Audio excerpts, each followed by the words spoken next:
Welcome! In front of me I have Motorola Moto Watch 100 and I'm gonna show you how to unpair this watch from the iPhone. First we need to open the Moto Watch application on the iPhone that is paired with our watch. In the app you should see the home screen. Now tap on the profile icon in the top left corner to open the profile page. Here find the list of my devices and on the list find the Moto Watch 100 and tap on it. Now tap on the unpair button, then tap on yes. Now tap on go to settings.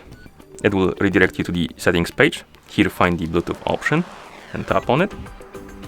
Now find the Moto Watch 100 on the list of my devices. Tap on the info icon next to it. Tap on forget this device.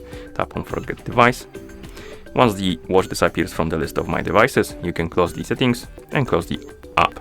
And at this point, the watch is unpaired from your iPhone. And that's how you unpair this watch from an iPhone. Thank you for watching.